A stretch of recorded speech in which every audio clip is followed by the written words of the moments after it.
नमस्कार, मैं हूं आपके साथ अर्जुन खजूरिया और आपका स्वागत है एसडीवी न्यूज पर। इस वक्त की आपको बड़ी खबर बता दें, बेसब्री से इंतजार था 11 दिसंबर का, क्योंकि अनुच्छेद 370 को लेकर के सुप्रीम कोर्ट का फैसला आना था और अब यहां पर सुप्रीम कोर्ट का फैसला आ चुका है। आपको बता दें इस वक्त की बड़ी खबर, मोदी सरकार की बड़ी जीत हुई है आज सुप्रीम कोर्ट में, क्योंकि जम्मू कश्मीर से अनुच्छेद 370 हटाने के फैसले को सुप्रीम कोर्ट ने सही बताया है।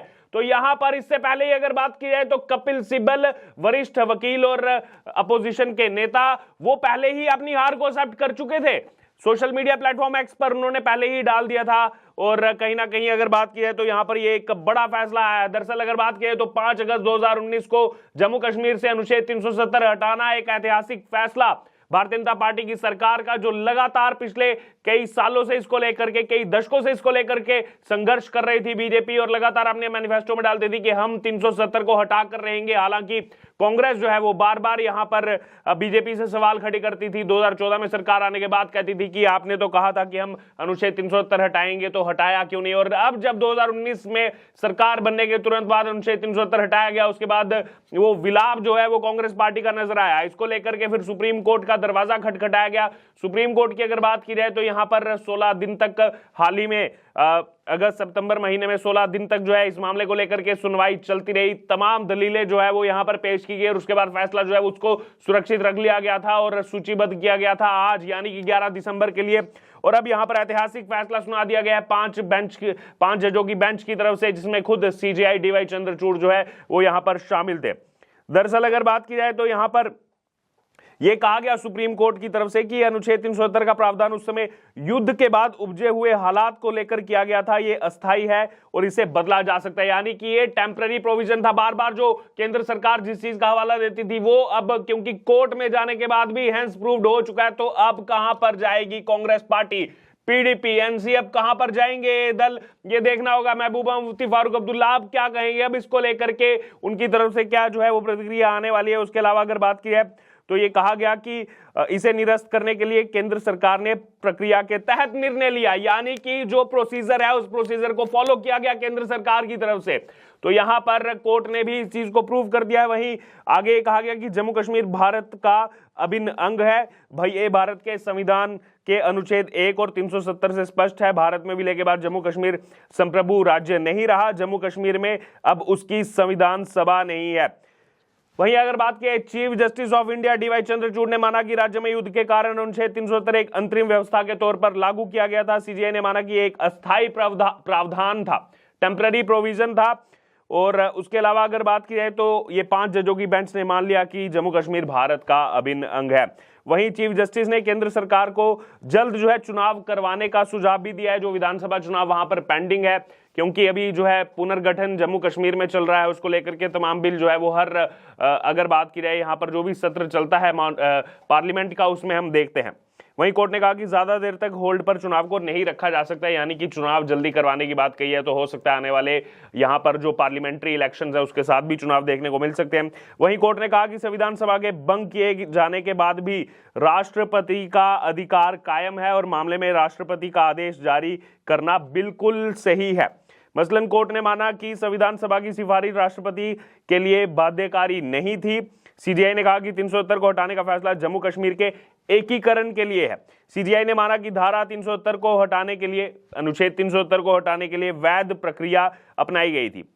और इससे पहले अगर बात की जाए तो जम्मू कश्मीर में जो है यहाँ पर सुरक्षा कड़ी कर दी गई थी। मामले पर 5 जजों की बेंच ने एक लंबी सुनवाई के बाद जो है 5 सितंबर को अपना फैसला सुरक्षित रख लिया था। बेंच की अगुवाई चीफ जस्टिस डीवाई चंद्रचूड़ कर रहे थे और justice SK Kaul, justice Sanjiv Khanna, justice BR Gavai और सूर्यकांत इसमें शामिल थे। 5 सदस्यीय बेंच के सामने 23 याचिकाएं थी, जिन पर जो है यहाँ पर अब ये फैसला जो है वो आज तड़के सुबह से ही यहाँ पर सुनाया जा रहा है। बहरहाल इसके अलावा अगर यहाँ पर बात की जाए तो ये एक बड़ा फैसला फिर से सरकार के पक्ष में आता हुआ यहाँ पर नजर आ रहा है और पूरे देश भर में जो है यहाँ पर उसके बाद प्रतिक्रियाएं भी जो है वो यहाँ पर सामने आ रही हैं।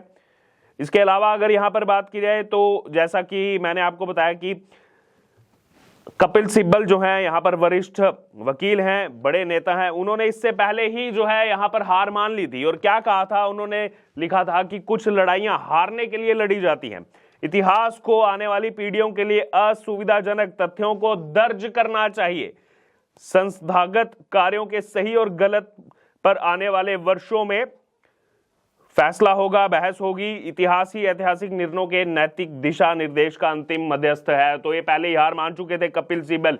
तो यहां पर लोगों की तमाम प्रतिक्रियाएं सामने आई कि जब आपको पता था कि अनुच्छेद 370 जो हटा है वो एकदम वैध है, एकदम वैलिड है, फिर यहां पर इतनी देर तक 4 साल तक देश को गुमराह करके क्यों रखा विपक्ष ने? क्यों इसको लेकर के जो है यहां पर कोर्ट में लड़ाई लड़ते रहे जब इनको पता था सब कुछ? क्या केवल अपना पैसा बनाने के लिए जो है यहां पर ये लड़ाई लड़ी, बड़ी बड़ी फीस जो है यहां पर वकील के नाते ली, जबकि ये जानते थे कि अनुच्छेद 370 एक टेम्पररी प्रोविजन है और इसको हटाया जा सकता है, और केंद्र सरकार ने, बीजेपी की सरकार ने उसको हटाने का निर्णय लिया। बहरहाल इसके अलावा अगर बात की जाए तो यहां पर लोगों की प्रतिक्रिया सामने आ रही है कपिल सिब्बल को लेकर के, और लिख रहे हैं कि ये निर्णय आने से पहले ही उन्होंने हार मान ली थी।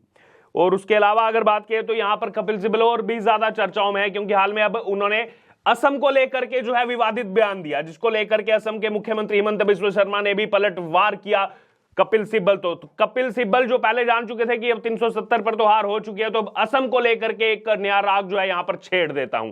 ये नेता केंद्र सरकार में मंत्री रह चुके हैं, अपने आप को एकदम वरिष्ठतम जो है यहां पर लॉयर में से अपने आप को मानते हैं, लेकिन इनकी अगर हरकतों पर आप जाएंगे, जिस प्रकार की ये टीका टिप्पणी करते हैं, उससे कहीं ना कहीं ये समझ में आता है केवल और केवल अपने वोट बैंक की राजनीति को साधने के लिए इस प्रकार की चीजें कोर्ट के अंदर जो है यहां पर की जाती हैं नेताओं की तरफ से। बहरहाल उसके अलावा अगर यहां पर बात की है तो जो ये अभी बड़ा फैसला सामने आया है, इस पर आपकी जो प्रतिक्रिया हो आप जरूर हमारे साथ कमेंट बॉक्स में शेयर कीजिएगा।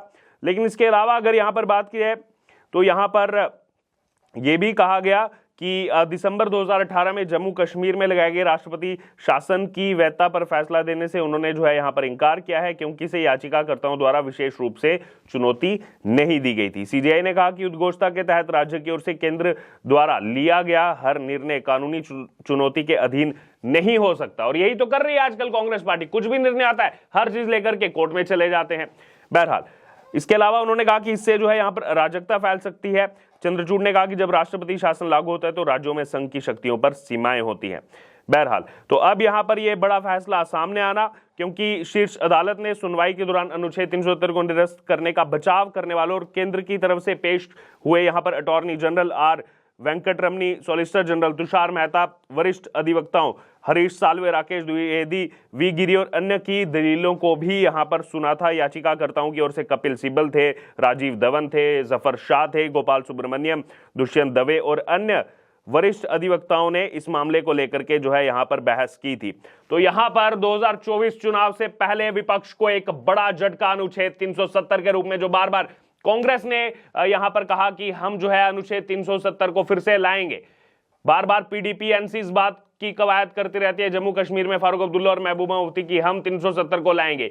लेकिन जिस 370 को लेकर के कानूनी लड़ाई लड़ने चला था ये विपक्ष, उसी कानूनी लड़ाई में विपक्ष की बड़ी हार यहां पर होती हुई आज यहां पर नजर आई। अब आपका क्या कहना है इस पूरे फैसले पर जो यहां पर कहा गया?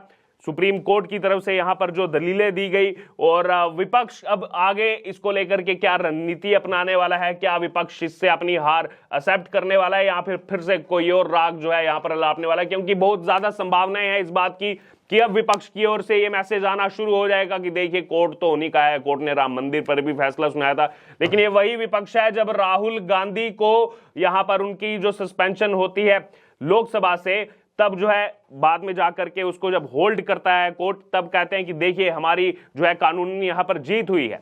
और अब यहां पर अगर बात की जाए, ये लड़ाई जो यहां पर लड़ी गई एक लंबे समय तक, उसके बाद ये केंद्र सरकार की बड़ी जीत, मोदी सरकार की बड़ी जीत यहां पर नजर आ रही है। आपकी इस पूरी जो है यहां पर खबर पर ये पूरा फैसला जो सुनाया गया 370 एकदम सही हटाया गया, केंद्र सरकार ने वैलिड तरीके से इसको हटाया। ये बड़ा निर्णय आज सुप्रीम कोर्ट की तरफ से। आपकी इस पूरी खबर पर जो भी राय हो, जो भी प्रतिक्रिया हो, जरूर हमारे साथ कमेंट बॉक्स में शेयर करो। इस तमाम अपडेट के लिए बने रहे जी न्यूज के साथ। धन्यवाद।